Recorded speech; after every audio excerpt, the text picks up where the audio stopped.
রাজনৈতিক দলগুলো যদি সংক্ষিপ্ত সংস্কার প্যাকেজ নিয়ে একমত হয় তবে নির্বাচন ডিসেম্বরে, আর বৃহৎ সংস্কার প্যাকেজ গ্রহণ করলে নির্বাচন হবে আগামী জুনে।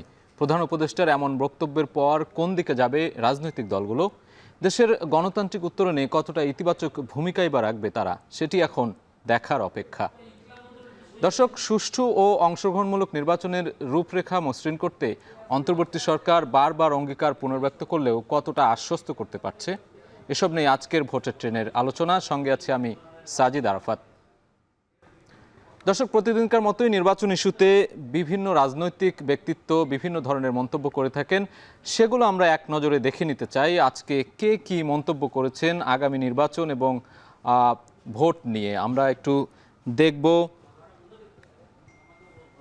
শুরুতে দেখছি ডক্টর মোহাম্মদ ইউনূস, প্রধান উপদেষ্টা, তিনি আজকে জাতিসংঘ মহাসচিবের সঙ্গে একসাথে একটি অনুষ্ঠানে অংশ নিয়েছিলেন। সেখানে তাদের দ্বিপাক্ষিক আলোচনা হয়েছে এবং সেখানেই তিনি বলেছেন সংস্কার ছোট পরিসরে হলে নির্বাচন হবে চলতি বছরের ডিসেম্বরে, অথবা বৃহত্তর পর্যায়ে যদি সংস্কার হয় তাহলে একটু সময় লাগবে, সেটি হতে পারে নির্বাচন সেই আঙ্গিকে জুন মাসে, অর্থাৎ 2026 সালে জুন মাসে। এবং অ্যান্টোনিও গুতেরেস, যিনি জাতিসংঘ মহাসচিব, এই মুহূর্তে বাংলাদেশে সফররত আছেন, কক্সবাজারে গিয়েছেন তিনি। তার আগে ঢাকায় বৈঠক করেছেন প্রধান উপদেষ্টার সঙ্গে, সেখানে তিনি সংস্কার প্রক্রিয়া নিয়ে কথা বলেছেন। তিনি যে মন্তব্য করেছেন, সংস্কার প্রক্রিয়া একটি অবাধ ও সুষ্ঠু নির্বাচন এবং দেশের একটি বাস্তব রূপান্তর নিশ্চিত করবে বলে তিনি মন্তব্য করেছেন। দেখে নিতে চাই বিএনপি চেয়ারপারসনের উপদেষ্টা জয়নুল আবদিন ফারুক। প্রতিদিনকার মতোই বিএনপি নেতৃবৃন্দ নির্বাচন নিয়ে মন্তব্য করে থাকেন বিভিন্ন সভা সেমিনারে। আজকেও এমন একটি মন্তব্য দেখছি, দেশ বিরোধী ষড়যন্ত্র রুখতে সময় মতো জাতীয় নির্বাচন অনুষ্ঠান হওয়া উচিত বলে মন্তব্য করেছেন জয়নুল আবদিন ফারুক। বাংলাদেশ জামায়াতে ইসলামী একটি মন্তব্য করেছেন মাওলানা রফিকুল ইসলাম খান, যিনি সহকারী সেক্রেটারি জেনারেল। তিনি বলেছেন জামায়াতকে মানুষ নেতৃত্বে দেখতে চায়। অর্থাৎ আমরা দর্শক দেখছিলাম যে প্রতিদিনকার মতোই রাজনীতিবিদরা বিভিন্ন ধরনের মন্তব্য করেন নির্বাচন নিয়ে, সংস্কার নিয়ে, এবং সব কিছু মিলিয়ে আমরা আজকে একজন অতিথির সঙ্গে যুক্ত হতে চাই। আমাদের সঙ্গে যোগ দিয়েছেন গণতন্ত্র মঞ্চের শীর্ষ নেতা শেখ রফিকুল ইসলাম বাবলু। তার সঙ্গে আলোচনা করতে চাই নির্বাচন ইস্যুতে গণতন্ত্র পুনর্গঠন কিংবা শক্তিশালী করার প্রয়াস, যেই বিষয়গুলো আলোচনা উঠে আসছে সেই বিষয়গুলো নিয়ে। জনাব রফিকুল ইসলাম বাবলু, আপনি নিশ্চয়ই আমাকে শুনতে পাচ্ছেন। আজকে প্রথম আপনার কাছে একটু জানতে চাই যে প্রধান উপদেষ্টা যে মন্তব্য করেছেন, সংস্কার প্রক্রিয়া ছোট হলে নির্বাচন এগিয়ে আসবে ডিসেম্বরে সম্ভব, আর যদি বৃহৎ আকারে হয়, দলগুলো যদি বৃহৎ আকারে সংস্কার চায় তাহলে সেক্ষেত্রে নির্বাচন হতে পারে জুনে 2026 সালে। সেক্ষেত্রে আপনি কি মনে করছেন, এই যে বক্তব্য, আজকের বক্তব্য, নতুন করে কি আঙ্গিক তার রয়েছে? ধন্যবাদ সাজিদ আপনাকে। আমি কিছুক্ষণ আগেই নির্বাচন সংক্রান্ত ব্যাপারে একটা প্রোগ্রামে ছিলাম, নাগরিক ঐক্যের প্রোগ্রামে। সেখানে আমার বক্তব্যে আমি বলেছি সংস্কার একটি চলমান প্রক্রিয়া, সেই সংস্কার চলমান প্রক্রিয়া, কাজে এই সংস্কার চলবে, সংস্কার করতেই হবে। আমরা এই বর্তমান সংবিধানের পূর্ণ সংস্কার চাই, কিন্তু পাশাপাশি খুব শীঘ্রই জাতীয় নির্বাচনটা খুবই দরকার। আপনারা দেখতে পাচ্ছেন, দেশবাসী দেখতে পাচ্ছে যে এখন যে অবস্থার মধ্যে দেশ অতিবাহিত হচ্ছে খুব একটা ভালো না। আইন শৃঙ্খলা পরিস্থিতির এতই অবনতি হয়েছে। আমি আমার এই বক্তব্যের শুরুতেই আমি প্রথমেই আসিয়ার যে আজকে গতকালকে তার দাফন হয়েছে, আমি শোক জানাচ্ছি এবং তার আত্মার মাগফিরাত কামনা করছি। একটি 8 বছরের শিশু কীভাবে ধর্ষিত হয়েছে। দেশের যে এই অবস্থা খুব শীঘ্রই এই সংস্কারকে চলমান প্রক্রিয়া হিসেবে রেখে যত সম্ভব প্রয়োজনীয় সংস্কারগুলো করে ডিসেম্বরের মধ্যে নির্বাচন দেওয়া উচিত বলে আমি মনে করি। আমি না, শুধু আমাদের দল ভাসানী অনুসারী পরিষদ, আমরা মনে করি যে অতি শীঘ্র নির্বাচনের পক্ষে। মানুষ দীর্ঘদিন 16 বছর ভোট দিতে পারে নাই। মানুষ তাকিয়ে আছে ভোট দেওয়ার জন্য, যে কখন আমরা ভোট দিতে পারবো, আমাদের ভোটের অধিকার প্রয়োগ করতে পারবো। আমরা গত 16 বছর লড়াই সংগ্রাম করেছি এই ভোটের অধিকার প্রতিষ্ঠার জন্য। আপনারা জানেন গণতন্ত্র মঞ্চ, আমরা 6টি দল রাস্তায় লড়াই সংগ্রাম করেছি এই অতীতের সেই ফ্যাসিস্ট খুনি হাসিনা।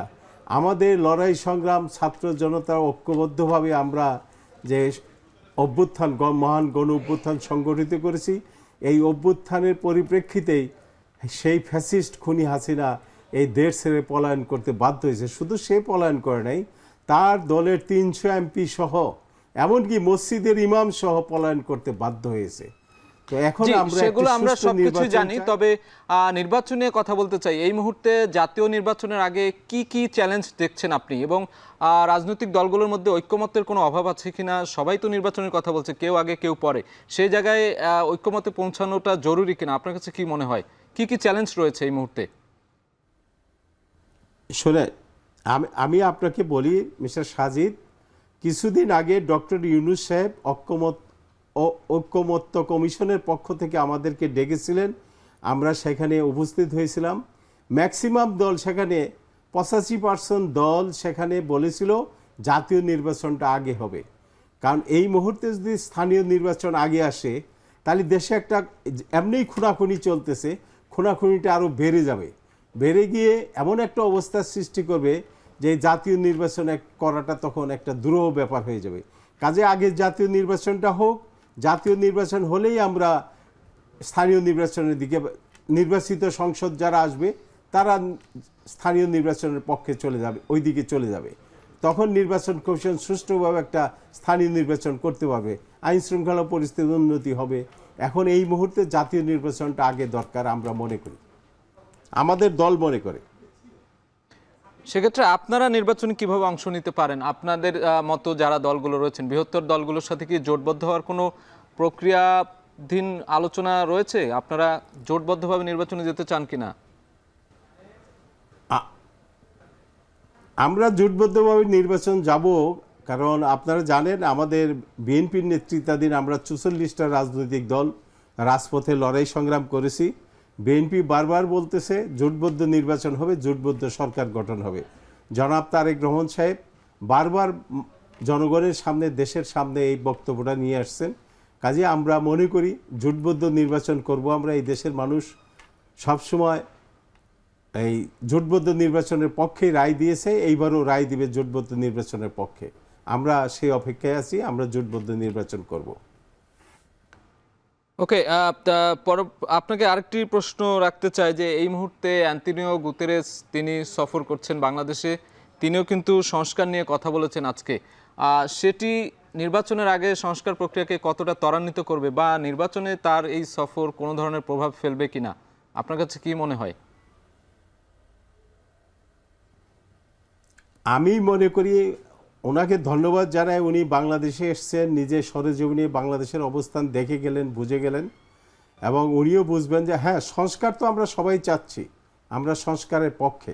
এই দেশকে সংস্কার করতে হবে, বর্তমান সংবিধানের সংস্কার করতে হবে, সংস্কার করেই নির্বাচনে যেতে হবে। কিন্তু এখন এই মুহূর্তে জাতীয় নির্বাচনটা আগে করতে হবে। এই জন্য প্রয়োজনীয় সংস্কার শেষ করেই যেন আমরা ভাসানী অনুসারী গতকালকে আজকের পত্রিকায় দেখেছেন, বিভিন্ন জাতীয় দৈনিকে এসছে, গতকালকে আমরা ঐক্যমত্য কমিশন আমাদের কাছে যে প্রশ্নগুলো পাঠিয়েছিলেন, সেই স্প্রেডশিট 160টার মতো প্রশ্ন 6টি সংস্কার কমিশনের, আমরা সেগুলো উত্তর দিয়ে টাইমলি গতকাল 13 তারিখ গিয়েছে, আমরা এগুলো উত্তর দিয়ে কাগজপত্র সমস্ত কিছু আমরা ঐক্যমত্য কমিশনের কাছে জাতীয় সংসদ ভবনে পাঠিয়ে দিয়েছি, জমা দিয়ে এসেছি।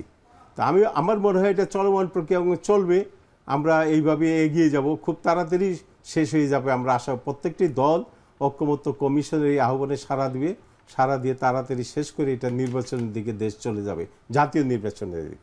জি, জনাব রফিকুল ইসলাম বাবলু, আপনি থাকবেন আমাদের সঙ্গে, আমরা একটি বিরতির পরে এসে আবারও আপনার সঙ্গে যুক্ত হব। দর্শক, এই মুহূর্তে ভোটের ট্রেনে নিচ্ছে একটি বিরতি, ফিরছে একটু পরেই।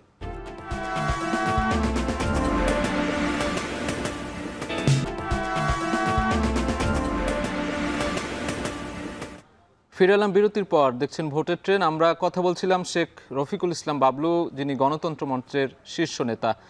চলে যেতে চাই তার সঙ্গে আলোচনায়। বিরতির আগে আমরা অনেকগুলো বিষয় নিয়ে কথা বলছিলাম।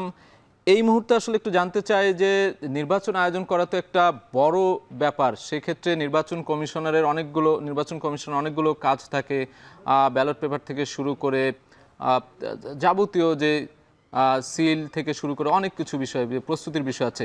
সেই প্রস্তুতিগুলো কি এই কয়েক মাসে নেওয়া সম্ভব কিনা, আপনার কাছে কি মনে হয়?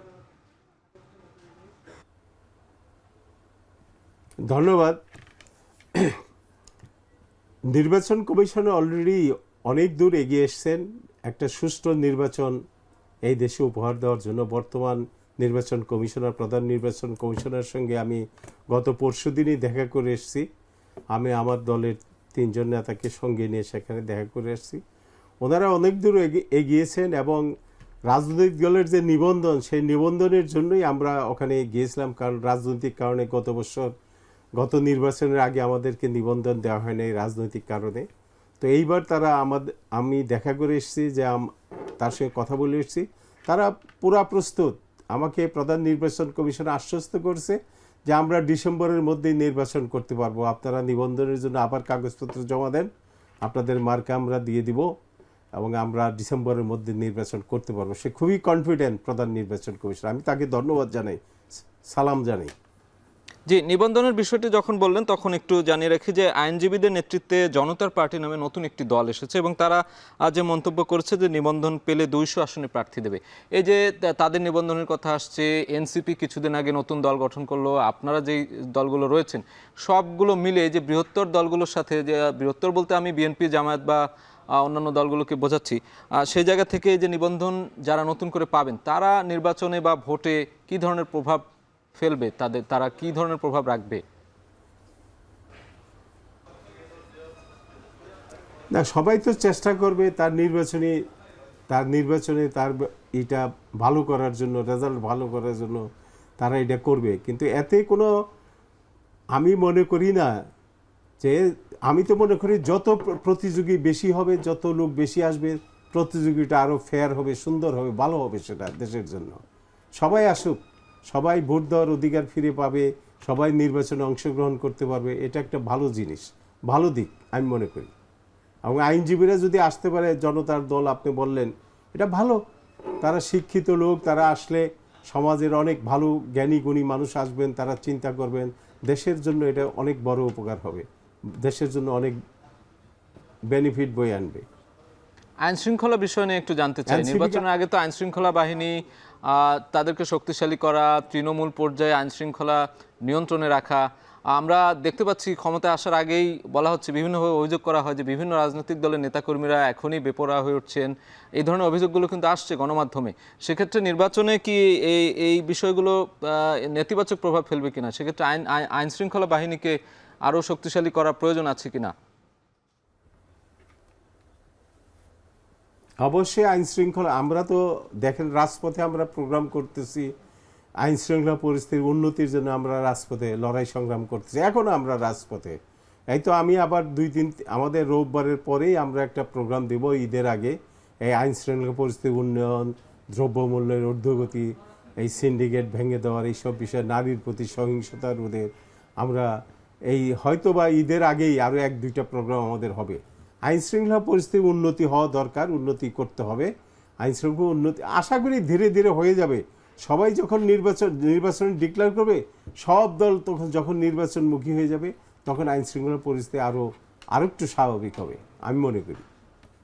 বিএনপি নেতাকর্মীরা বলছেন যে নির্বাচনের আগে ষড়যন্ত্র চলছে বা ষড়যন্ত্রের গন্ধ, যত তাড়াতাড়ি নির্বাচন করা যায় ততই আসলে মঙ্গলজনক। এই ষড়যন্ত্র আসলে কিসের, কি মনে হয় আপনার কাছে, কারা করছে ষড়যন্ত্র? ষড়যন্ত্রটা হচ্ছে না, এটা হচ্ছে বিএনপি, এটা তার দৃষ্টিকোণ থেকে তারা বলতেছে ষড়যন্ত্র। আমি যেটা মনে করতেছি একজন রাজনৈতিক কর্মী হিসেবে, আমি যেটা মনে করতেছি, এই যে এখন দেখেন এই যে সংস্কার নিয়ে কেউ বলতেছে গণপরিষদের নির্বাচন দিতে হবে, কেউ বলতেছে এই সংবিধান রেখেই নির্বাচন হবে, গণপরিষদের নির্বাচন যারা বলতেছে তাদের বলার রাইট আছে, গণতান্ত্রিক অধিকার, তারা বলতেই পারে। এই মানেই না যে তারা ষড়যন্ত্র করে নির্বাচনের বাইরে চলে যাবে বা করতে দিবে না। এটা প্রত্যেকেই নির্বাচনে আসবে। আমরা আশা করি, আমার দল আশা করে প্রত্যেকটা দল নির্বাচনে আসবে। নির্বাচন ডিক্লেয়ার হয়ে গেলে তখন আর কেউ বসে থাকবে না। কাজে আমি তো দেখলাম, আমাকে প্রধান নির্বাচন কমিশনার সাহেব সঙ্গে আলোচনা করে আমি যেটা বুঝলাম, নতুন দলগুলো যারা এই 1 সপ্তাহ 15 দিন আগে দেশে নতুন দল হিসেবে আত্মপ্রকাশ করছে, তারাও নিবন্ধনের জন্য দৌড়দৌড়ি করতেছেন প্রধান নির্বাচন কমিশন সচিবালয়ে, তারাও নিবন্ধনে যাবে। তো এটার একটা ভালো দিক। এখানে ষড়যন্ত্র তারা ওই মনে করতেছে যে গণপরিষদের নির্বাচন যারা করে সংবিধান বাতিলের কথা বলতেছে, বর্তমান সংবিধান কবরের কথা বলতেছে, তারা হয়তো একটা ষড়যন্ত্র করতে পারে, এরকম মনে করতেই পারে, মনে করাটা স্বাভাবিক। কিন্তু আমি মনে করি যে বর্তমান সংবিধানের মধ্য দিয়েই, সংস্কারের মধ্য দিয়ে একটা সুষ্ঠু নির্বাচন সম্ভব, এবং তাড়াতাড়ি সুষ্ঠু নির্বাচন হয়ে গেলেই দেশ একটি শান্তিপূর্ণ অবস্থায় ফিরে যাবে, এটা আমি বিশ্বাস করি। খুব ছোট করে একটু জানতে চাই যে তরুণদের যে দল এনসিপি, তাদেরকে কিভাবে নিচ্ছেন আপনারা? সামনের দিনে তো তরুণরা নির্বাচন করতে চায়, তারাও দল গঠন করলো, তাদেরকে চ্যালেঞ্জ মনে করছেন কিনা আপনারা?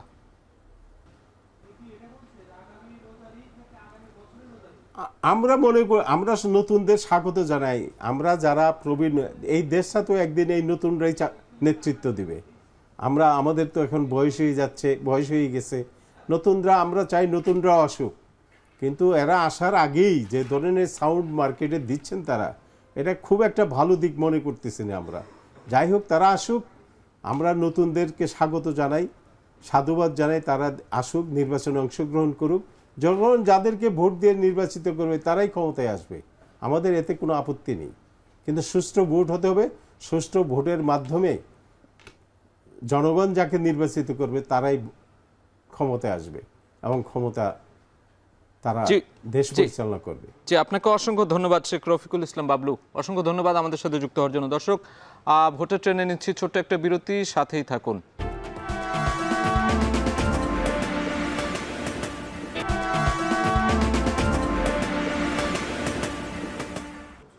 দর্শক, ফিরে এলাম ভোটের ট্রেনে আবারও। এবার জানাবো সংসদীয় আসনের পরিক্রমা। প্রতিদিনকার মতো আজ রয়েছে বরগুনা 2 আসনের তথ্য। আমরা একটু দেখে আসতে চাই। সংসদীয় আসন 110, যেটি বরগুনা 2, এর সীমানা বেতাগী, বামনা ও পাথরঘাটা উপজেলা মিলে এই আসনের সীমানা। এখানে মোট ভোটার রয়েছে 3,17,247 জন, পুরুষ ভোটার 1,57,593 জন, এবং সেই সঙ্গে পক্ষান্তরে দেখছি আমরা নারী ভোটার রয়েছে 1,59,652 জন, এবং তৃতীয় লিঙ্গের ভোটার রয়েছে 2 জন। দর্শক, জানাচ্ছিলাম আজকের ভোটের যে পরিক্রমা, সেই পরিক্রমা, এবং এরই সঙ্গে আজকে ভোটের ট্রেনের আলোচনা শেষ করতে চাই। দেখা হবে আগামী পর্বে নতুন কোনো তথ্য নিয়ে, নতুন কোনো বিষয়ে। শুভকামনা।